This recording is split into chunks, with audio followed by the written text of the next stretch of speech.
تو انا انزلناہ فی لیلۃ القدر، پہلے میں اس کا دوبارہ آسان ترجمہ کر دیتا ہوں. بے شک ہم نے اس قرآن کو نازل کیا ہے لیلۃ القدر میں، یعنی قدر کی رات میں، وہ رات جس میں اندازے لگائے جاتے ہیں. یعنی اللہ کی طرف سے اندازے لگائے تو نہیں کہنا چاہیے، اللہ کی طرف سے اندازے کیے جاتے ہیں. اور وما ادراک ما لیلۃ القدر، آپ کو کیا معلوم کہ قدر کی رات کیا ہے؟ لیلۃ القدر خیر من الف شہر، یہ رات 1000 مہینوں سے بہتر ہے. تنزل الملائکۃ والروح، فرشتے اور روح اس میں نازل ہوتے ہیں. بِإِذْنِ رَبِّهِمْ، اپنے رب کے حکم کے ساتھ. من کل امر، ہر قسم کے امر کے ساتھ. سلام ہی، یہ رات سلامتی ہے. حتی مطلع الفجر، فجر کے طلوع کے وقت تک. نبی صلی اللہ علیہ وسلم کے پاس بعض صحابہ نے آیا، عرض کیا یا رسول اللہ، پچھلی امتوں کی عمریں تو بہت لمبی ہوتی تھی اور وہ اتنے سال عبادت کرتے تھے، ہماری امت کی عمریں تو کم ہیں، تو ہم تو ان کے مقام تک پہنچ ہی نہیں سکتے. تو اس پر اللہ نے یہ صورت نازل کی کہ تمہیں ایک رات ہم نے ایسی دی ہے جو 1000 مہینوں سے بہتر ہے. یہ پچھلی امتوں کو یہ رات نہیں ملی. تو یہ اس کا شان نزول ہے کہ جو بھی اس رات میں عبادت کرے گا اس کی 1000 مہینے 80 سال بنتے ہیں. تو اب کسی کی زندگی میں 10 دفعہ بھی لیلۃ القدر آ گئی تو 80 سال کو آپ ضرب دے دیں 10 سے، 800 سال کی عبادت، ٹھیک ہے نا. اگر زندگی میں 10 دفعہ آ گئی نا کسی کی لیلۃ القدر اور لیلۃ القدر مل گئی اس کو، تو اللہ نے اس کی یہ صورت اس پہ نازل فرمائی. یہ امت کو تحفہ ہے، اس سے پہلی امتوں کو ایسا تحفہ نہیں ملا.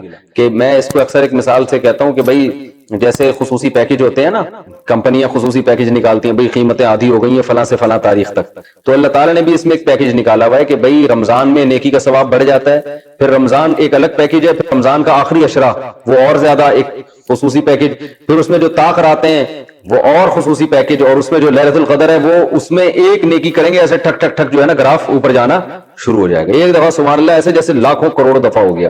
تو ایک 2 رکعت نوافل ایسے جیسے لاکھوں رکعت نفل پڑھ لیا آپ نے، تو ایک دم گراف جو ہے نا اس کا بہت اوپر جا. آپ خود سوچیں کہ ایک رات کی عبادت 80 سال سے بہتر، تو کتنی بڑی فضیلت ہے. یہ اس امت کو اللہ کی طرف سے ملی ہے.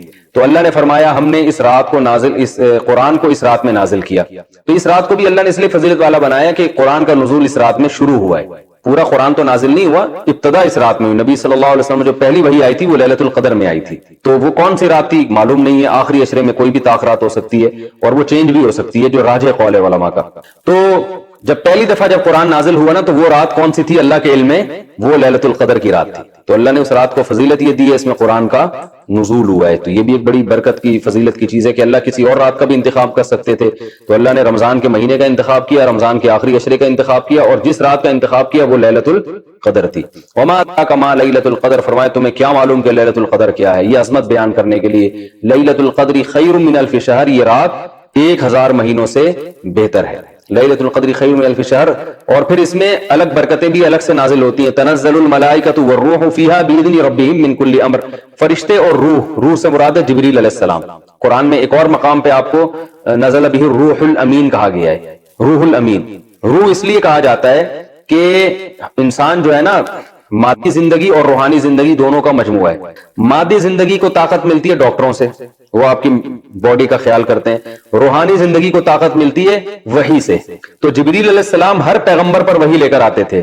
تو اس لیے انسانوں میں روح پھونکنے کا ذریعہ، روح کا ذریعہ کون بنے ہیں؟ جبریل علیہ السلام. یعنی انسانوں کی روحانی زندگی کو طاقت بخشنے کا ذریعہ کون بنے ہیں؟ جبریل علیہ السلام. اس لیے ان کا نام ہی، لقب ہی اللہ نے روح رکھ دیا ہے کہ آپ کی روحانی زندگی کے لیے کیا ہے؟ وہ طاقت اور قوت کا سبب. اور روح الامین اس لیے کہ امانت دار ہیں، جو وہی آسمان سے نبی پر لے کر آتے ہیں اس میں خیانت نہیں کرتے، پورا پیغام پہنچاتے ہیں. آپ نے دیکھا ہوگا نا، آپ کسی کو بھیجو کسی کام کے لیے کہ بھئی فلاں کی جا کے میرا یہ پیغام دے دینا، تو وہ بعض دفعہ اپنے مطلب کی چیزیں بھی اس میں کچھ ایڈ کر دیتا ہے. ٹھیک ہے نا، ایسا بہت ہوتا ہے کہ اس کو یہ اچھا نہیں لگ رہا ہوتا تو وہ ایڈ کر دیتا ہے. بعض لوگ ترجمہ کر رہے ہوتے ہیں، پورا نہیں کر رہے ہوتے.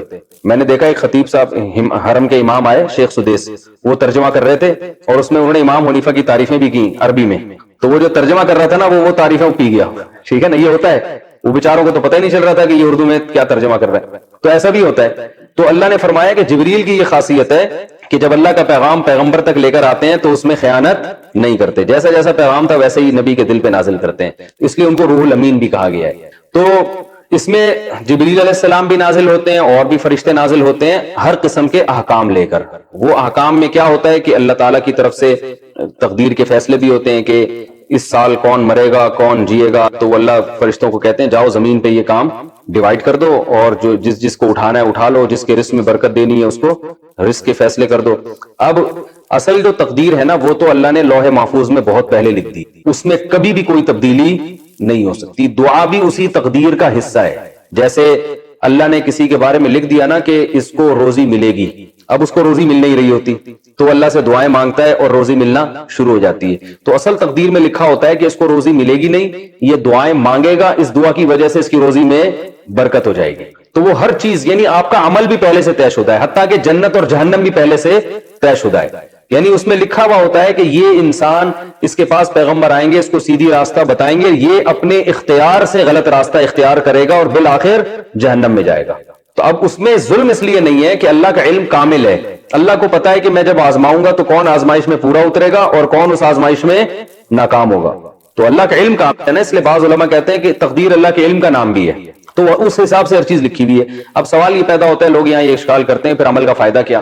بھائی جب سب پہلے سے لکھا ہوا ہے تو عمل کا فائدہ کیا؟ بھائی عمل کا فائدہ یہ ہے کہ عمل بھی پہلے سے لکھا ہوا ہے اور وہ آپ کو پہلے سے پتا ہوتا نہیں ہے. آپ جب کام کریں گے تو پتا چل جائے گا کہ پہلے سے لکھا ہوا ہے، ٹھیک ہے نا.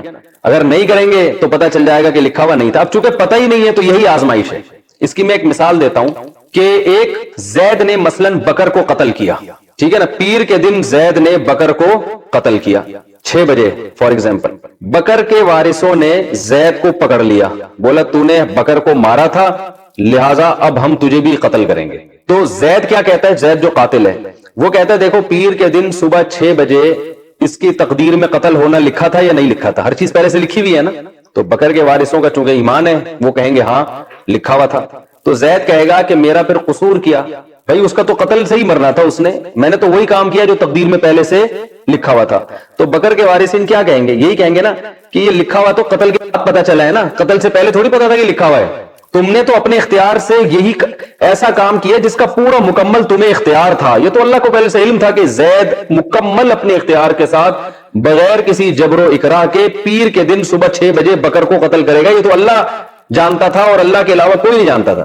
تم جب بکر کو قتل کرنے کے لیے جا رہے تھے پیر کے دن صبح 6 بجے تو تمہیں کہاں سے علم ہو گیا کہ تقدیر میں لکھا ہوا ہے؟ تو کسی پیغمبر کو بھی اللہ نے تقدیر کا علم دیا، تو تم تو یہی ظلمی کی نیت سے جا رہے تھے نا.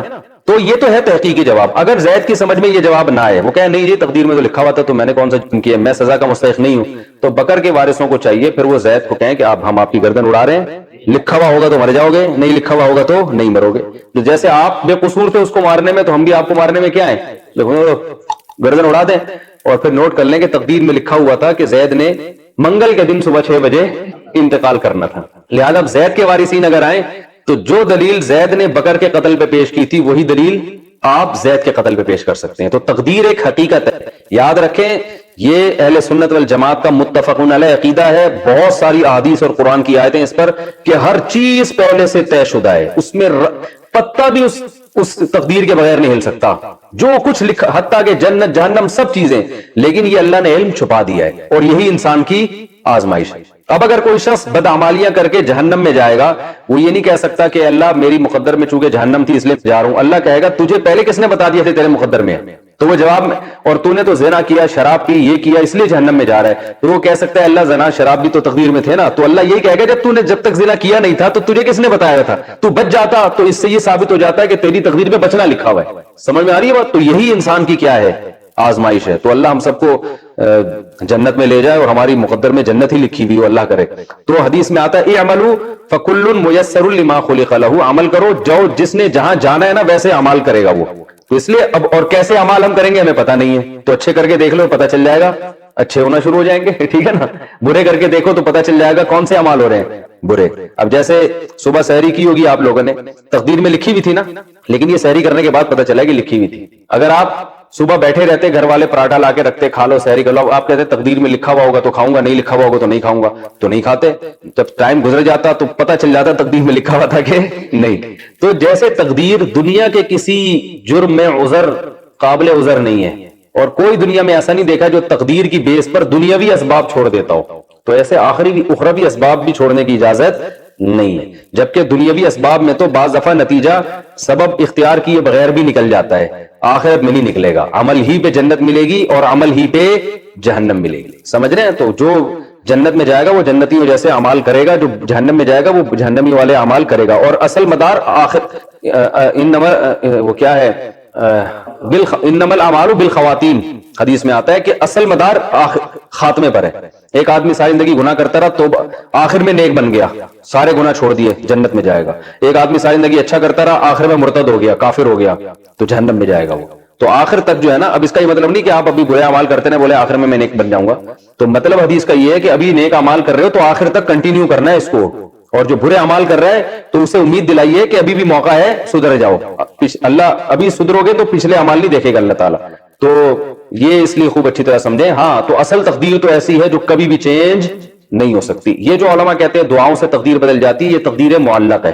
تقدیر معلق یہ ہوتی ہے لٹکی ہوئی تقدیر، کہ اس میں یہ ہوتا ہے کہ یہ بیمار ہو کے مرے گا جو ہے نا، لیکن وہ دعا مانگتا ہے تو کیا ہوتا ہے، وہ آدمی بچ جاتا ہے، مرتا نہیں. کیونکہ تقدیر مبرم میں لکھا ہوا ہوتا ہے کہ یہ مرنے والا تھا لیکن چونکہ یہ دعا مانگ لے گا لہذا یہ بچ جائے گا. تو یہ جو دوسرے نمبر والی تقدیر ہے نا، یہ دعاؤں سے چینج ہوتی ہے. پہلے نمبر والی تقدیر میں دعا بھی شامل ہوتی ہے. دوبارہ بتا دیتا ہوں، تقدیر کی دو قسمیں، تقدیر معلق اور تقدیر مبرم. تقدیر پہ شارٹ کے لیے الگ سے بنا دینا پورا. واسع خان ان کو بتانا پڑتا ہے، اتنی سینس نہیں ہے. دو چار جب تک کوئی ہے، اب ماموں کا ڈر نہیں ہے نا. یہ بتا رہا ہوں آپ. اللہ نے فرمایا نا راہ استغنا، انسان اپنے آپ کو مستغنی سمجھتا ہے تو اللہ سے نہیں ڈرتا، تو ماموں سے کون ڈرے گا. تو تقدیر مبرم، مبرم جس میں کبھی بھی چینجنگ نہیں ہو سکتی، اور معلق جو لٹکی ہوتی ہے کہ یہ کر لیا تو یہ ہوگا ورنہ یہ ہوگا. تو یہ جو دوسرے نمبر والی تقدیر ہے نا، جو لٹکی بھی ہوتی ہے، یہ دعاؤں سے بھی چینج ہو جاتی ہے، اسباب سے بھی چینج ہو جاتی ہے. تو اب جو فرشتے جو نازل ہوتے ہیں نا، تو وہ فرشتے اسی تقدیر مبرم کے حساب سے فیصلے کر رہے ہوتے ہیں. اب سوال پیدا ہوتا ہے، وہ تقدیر میں تو سب کچھ اللہ نے پہلے سے لکھ دیا ہے، تو فرشتے جو نئے آرڈر لے کے نازل ہوں گے تو ہمیں عبادت کرنے کا حکم کیوں ہے؟ کیا فائدہ ہوگا؟ پورے سال پہ اس کے اثرات کیا پڑیں گے بھائی؟ جب اصل جو اللہ نے لکھ دیا وہ تو چینج نہیں ہو سکتا. تو یاد رکھیں، جب لیلۃ القدر میں کوئی عبادت کرتا ہے، دعائیں مانگتا ہے، تو تقدیر معلق میں تو یہ ہوتا ہے کہ اس سال اس کو یہ حادثہ ہوگا، یہ نقصان ہوگا. لیکن جو لیلۃ القدر میں دعائیں مانگے گا، اچھے اعمال کرے گا، اس کے ساتھ یہ حادثہ نہیں ہوگا. اور تقدیر مبرم میں لکھا ہوتا ہے کہ یہ دعائیں مانگے گا، لہذا ہم پہلے سے لکھ دیتے ہیں کہ اس کے ساتھ یہ حادثہ نہیں ہوگا. تو لیلۃ القدر میں کس نے عبادت کرنی ہے، کس نے نہیں کرنی، اور اس عبادت کے نتیجے میں پورے سال کے فیصلوں میں کیا اثر پڑے گا اور کیا نہیں پڑے گا، یہ بھی پہلے سے اللہ نے اپنے علم کے مطابق لکھا ہوا ہوتا ہے. تو اس لیے ہمیں چاہیے لیلۃ القدر میں ہم عبادت کریں، دعائیں مانگیں، تاکہ اس کا اثر پورے سال اچھا پڑے. ٹھیک ہے نا. یہ بھی ایک لیلۃ القدر کا فائدہ ہے کہ کیونکہ اس میں فرشتے نازل ہوتے ہیں، تو وہ اللہ کے فیصلوں کے ساتھ، تو فیصلہ ظاہر ہے جو اچھے کام کرے گا اس کے حق میں اچھے فیصلے ہوتے ہیں، جو برے کام کرتا ہے اس کے حق میں برے فیصلے. اس لیے علماء کہتے ہیں کہ لیلۃ القدر کی رات میں گناہ کرنا یہ بہت بڑی تباہی ہے، کیونکہ آپ اس وقت میں برائیاں کر رہے ہو جب آپ کے پورے سال کے فیصلے ہو رہے ہیں. جج جب فیصلہ لکھ رہا ہو نا، اور اس وقت آپ جج کو گالیاں دینا شروع کر دو، تو اچھا فیصلہ بھی وہ کیا کر دے گا، چینج کر دے گا. تو اس لیے لیلۃ القدر کی اس لحاظ سے بھی بڑی اہمیت ہے کہ پورے سال کے فیصلے ہو رہے ہیں، تو وہ فیصلے معلق والے فیصلے کہ جو یہ کرے تو یوں کر دینا، یہ کرے تو یوں کر دینا، وہ والے فیصلے. لیکن جو اصل ہے وہ پہلے سے طے شدہ ہے. تو تنزل الملائکۃ والروح فیہا باذن ربی من کل امر سلام ہی، اللہ فرماتے ہیں یہ رات سراسر سلامتی ہے، اور طلوع فجر تک. تو لیلۃ القدر کا وقت شروع ہوتا ہے عشاء کے وقت سے، یعنی سورج جب 18 ڈگری نیچے چلا جاتا ہے نا، 18 ڈگری، ایک قول کے مطابق 15 ڈگری، لیکن راجح قول کے مطابق 18 ڈگری جب سورج نیچے چلا جاتا ہے اور مغرب کی جانب سفیدی بالکل ختم ہو جاتی ہے، نہیں سوری اس میں 15 ڈگری ہے. شفق احمر سرخ روشنی جب ختم ہوتی ہے نا، تو صاحبین اور تینوں اماموں کے نزدیک عشاء کا وقت شروع ہو جاتا ہے. 15 ڈگری پہ ہوتا ہے وہ، اور جو سفید روشنی ختم ہوتی ہے وہ 18 ڈگری پہ ہوتی ہے. تو 15 ڈگری جب سورج نیچے جاتا ہے اور سرخ روشنی ختم ہو جاتی ہے تو عشاء کا وقت شروع ہو جاتا ہے. اور لیلۃ القدر بھی، یہ لیل عربی میں اسی ٹائم کو کہتے ہیں لیل. اور جیسے ہی فجر کا وقت شروع ہوتا ہے، فجر کا وقت بھی جب سورج مشرق کی طرف 15 ڈگری پر ہوتا ہے، جو ہمارے حضرت کا قول تھا اور ہم بھی اسی پر عمل کرتے ہیں، تو اس وقت فجر کا صبح صادق شروع ہو جاتی ہے. اور جو دوسرے علماء ہیں ان کے نزدیک جب سورج 18 ڈگری پر ہوتا ہے، تھوڑا پہلے شروع ہوتی ہے، اور ہمارے حضرت کے ٹائم کے مطابق تھوڑا بعد میں شروع ہوتی ہے، وہ میں نے اس پر بیان بھی کیا ہے. تو بہرحال جیسے ہی صبح صادق شروع ہوگی لیلۃ القدر ختم. تو یہ جو پیکج ہے نا بس اسی ٹائم کے لیے. تو اس پہ لیلۃ القدر کے بارے میں کچھ لوگوں کو سوالات یہ ہوتے ہیں کہ ہر ملک میں الگ ہوتی ہے یا کیا ہوتا ہے. جیسے سعودی عرب میں 27ویں رات ایک دن پہلے آ جاتی ہے، ہمارے ہاں ایک دن بعد آ جاتی ہے. تو جس سعودی عرب میں جب اگر لیلۃ القدر ہوگی تو کیا ہمارے ہاں اسی رات کو ہوگی، اگلی رات کو ہوگی؟ تو راجح قول اس میں یہ ہے کہ ہر ملک کی اپنی لیلۃ القدر ہوتی ہے. جب یہاں جیسے سعودی عرب میں اگر 27ویں رات پہلے ہے اور ہمارے یہاں اگلے دن ہے، تو ہمارے یہاں لیلۃ القدر 24 گھنٹے بعد ہوگی۔ اس کی دلیل یہ ہے کہ شریعت میں جتنے بھی احکام ہے نا جن کا ٹائم سے تعلق ہے، تو اس میں اسی جگہ کے ٹائم کا اعتبار ہوتا ہے جس جگہ پر آپ ہیں۔ جیسے قرآن میں آتا ہے اور حدیث میں آتا ہے کہ فجر کی نماز کب ہوتی ہے، قرآن میں تو آتا ہے سورج کے ڈھلکنے سے نمازوں کا تعلق ہے، اقیم الصلاۃ لدلوک الشمس، اور حدیث میں آتا ہے کہ طلوع شمس سے پہلے فجر کا وقت ہے۔ تو طلوع شمس سے پہلے جو فجر کا وقت ہے، تو نبی صلی اللہ علیہ وسلم تو مدینہ میں یہ بات بتا رہے تھے نا، تو کیا جب سعودی عرب میں طلوع شمس کا وقت ہوگا تو ہم پوری دنیا میں فجر کا وقت شروع ہو جائے گا؟ بولو نا بھائی کیا ہو گیا؟ ظاہر ہے سعودی عرب میں بھی صرف مدینہ میں اس وقت فجر کا وقت ہوگا، اور سعودی عرب کے وہ جگہ جو مدینہ سے دور ہیں وہاں فجر کا وقت اس وقت ہوگا جب وہاں سورج نکلنے سے پہلے تک، ٹھیک ہے نا، وہاں جب صبح صادق ہوگی۔ تو پوری دنیا میں جہاں جہاں صبح صادق ہوگی فجر کے اوقات اور فجر کے احکام شروع ہو جائیں گے۔ حدیث میں آتا ہے ظہر کا وقت کب شروع ہوتا ہے؟ جب سورج ڈھلک جائے۔ تو نبی نے یہ بات کہاں کہی ہے؟ مدینہ میں کہی ہے نا۔ تو اب یہ نہیں کہ مدینہ میں سورج ڈھلک گیا تو پوری دنیا میں ظہر کا وقت ہو گیا، بلکہ پوری دنیا میں جہاں جہاں سورج ڈھلکے گا وہاں وہاں ظہر کا وقت شروع ہوتا چلا جائے گا۔ مدینہ میں جب ہوا تو مدینہ سے جو علاقے مغرب کی طرف ہے ان میں بعض میں 5 منٹ بعد ہو رہا ہے، اور تھوڑا اور آگے جائیں گے تو 10 منٹ بعد، اور آگے جائیں گے تو وہ ہر سیکنڈ کے فرق سے فرق پڑتا چلا جائے گا، ٹھیک ہے نا۔ تو بالکل اسی طرح رمضان، ہر ملک کا رمضان جو ہے نا، جب وہاں چاند ہوگا تو وہ بشرطے کہ گورنمنٹ اس کو مان لے، نہیں مانتی تو پھر جیسے گورنمنٹ فیصلہ کرے۔ اسی طرح جو یوم نہر ہے اس کا بھی تاریخ سے تعلق ہے نا، 10 ذی الحجہ یوم نہر ہے، تو جہاں جہاں 10 ذی الحجہ ہوگی وہاں بقرعید کا دن ہوگا۔ اور جہاں یوم عرفہ، تبھی لوگ کہتے ہیں نا ہم عرفہ کا روزہ سعودیہ کے حساب سے لکھیں کیونکہ وہ وہاں میدان عرفات میں لوگ جمع ہوتے ہیں۔ بھائی یوم عرفہ 9 ذی الحجہ کو کہتے ہیں، تو یہاں کا 9 ذی الحجہ یہاں کے اعتبار سے ہوگا، سعودیہ کا وہاں کے اعتبار۔ سعودیہ کے 9 ذی الحجہ پہ آپ نے روزہ نہیں رکھنا، جو صحیح قول ہے۔ تو اسی طرح لیلۃ القدر، خود رات بھی، تہجد جو ہے نا، تہجد رات کے آخری حصے میں حدیث میں آتا ہے اللہ آسمان دنیا پہ آتے ہیں۔ اب وہ کیسے آتے ہیں وہ تو اللہ ہی جانتا ہے، وہ اللہ کو انسانوں پر قیاس نہیں کیا جا سکتا۔ تو رات کا آخری حصہ ہر ملک میں الگ ٹائم پہ ہو رہا ہوتا ہے، ہر شہر میں الگ ٹائم پہ ہوتا ہے۔ کراچی میں جس ٹائم پر ہے حیدرآباد میں تھوڑا سا فرق ہوگا، تو ہر شہر کی رات الگ حساب سے ہوگی۔ تو اسی طرح ہر شہر کی جو لیلۃ القدر ہے وہ بھی اسی تاریخ کے حساب سے ہوگی۔ تو اگر 27، ہاں یہ ضرور ہے کہ راجح قول یہی ہے کہ اگر اللہ تعالیٰ کے علم میں اس دفعہ 23ویں رات تھی لیلۃ القدر، تو پوری دنیا میں جہاں جہاں 23ویں رات آئے گی اور جس ٹائم پہ آئے گی لیلۃ القدر شروع ہوتی چلی جائے گی۔ کیونکہ جو لوگ کہتے ہیں نا سعودیہ کے حساب سے، تو بھائی سعودیہ کے حساب سے تو یہاں رات ہی نہیں ہوتی۔ بھائی سعودی عرب میں جب 27ویں رات شروع ہوئی تھی، یہاں پر ہم 2 گھنٹے آگے جا چکے تھے۔ کیا مطلب؟ ہمیں اور سعودی عرب میں پہلے ختم ہو گئی تھی نا، 2 گھنٹے پہلے، 2 گھنٹے لیٹ شروع ہوتی ہے۔ یعنی ہمارے ہاں جب 27ویں رات شروع ہوئی تھی تو لیلۃ القدر اگر ہم سعودیہ کے حساب سے چلیں گے تو سعودی عرب میں تو 2 گھنٹے بعد ہو رہی ہے، تو اس کا مطلب ہمارے ہاں 2 گھنٹے لیلۃ القدر کے ضائع کر دی اللہ تعالیٰ نے، ہمیں سعودیہ والوں سے کم لیلۃ القدر ملی ہے۔ تو یہ تو عجیب سی بات ہو گئی نا۔ اور جو ہم سے اور زیادہ سعودیہ سے دور ہیں، ہو سکتا ہے 6 گھنٹے کا فرق آ رہا ہو، تو اس کا مطلب یہ ہوا کہ سعودی ان کی جو لیلۃ القدر ہے وہ سعودی عرب میں جب رات شروع ہوئی تھی تو ان کی بیچاروں کی تو 6 گھنٹے بعد رات شروع ہوئی ہے۔ ہاں تو وہ تو آدھی لیلۃ القدر ان کی سعودیہ والے پی گئے۔ تو یہ قول عقل کے بھی کیا ہے؟ خلاف ہے۔ تو جو کہتے ہیں نا جو سعودیہ کے حساب سے ہر جگہ لیلۃ القدر، یہ بالکل عقل کے خلاف ہے۔ تو اسلام میں عبادت کا تعلق جو وقت سے ہوتا ہے تو ہر ملک کا وقت اور ہر ملک کی ڈیٹ، ہر ملک کی اپنی رات ہوگی، ہر ملک کے اپنا وقت ہوگا۔ تو اس لیے جو ہے نا جہاں بھی پوری دنیا میں، اب جیسے اللہ کے علم میں 25ویں رات اگر لیلۃ القدر تھی تو پوری دنیا میں جہاں 25ویں رات ہوگی وہ رات کیا ہوگی؟ جہاں جہاں جس ملک میں آتی چلی جائے گی وہ لیلۃ القدر ہوتی چلی جائے گی۔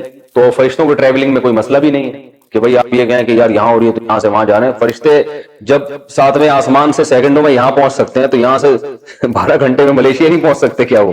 ٹھیک ہے نا، تو فرشتے چلے جاتے ہیں۔ اچھا فرشتوں کا کام کیا ہوتا ہے؟ وہ لوگوں کی عبادتیں دیکھ رہے ہوتے ہیں، لوگوں کے اعمال نوٹ کر رہے ہوتے ہیں، وہ تو ویسے بھی کر رہے ہوتے ہیں، لیکن اللہ تعالیٰ نے اس رات کے لیے اپنے فرشتے رکھے ہیں۔ اور جبریل علیہ السلام ویسے بھی بس اتنے مبارک کام کے لیے نازل ہوتے تھے جو پیغمبروں تک وحی پہنچانے والا کام، کیونکہ انبیاء میں سب سے افضل محمد صلی اللہ علیہ وسلم ہے، اور امت کا اجماع ہے کہ فرشتوں میں سب سے افضل جبریل علیہ السلام ہے، کیونکہ اللہ نے ان کو سب سے اعلیٰ اور ارفع کام کے لیے منتخب کیا۔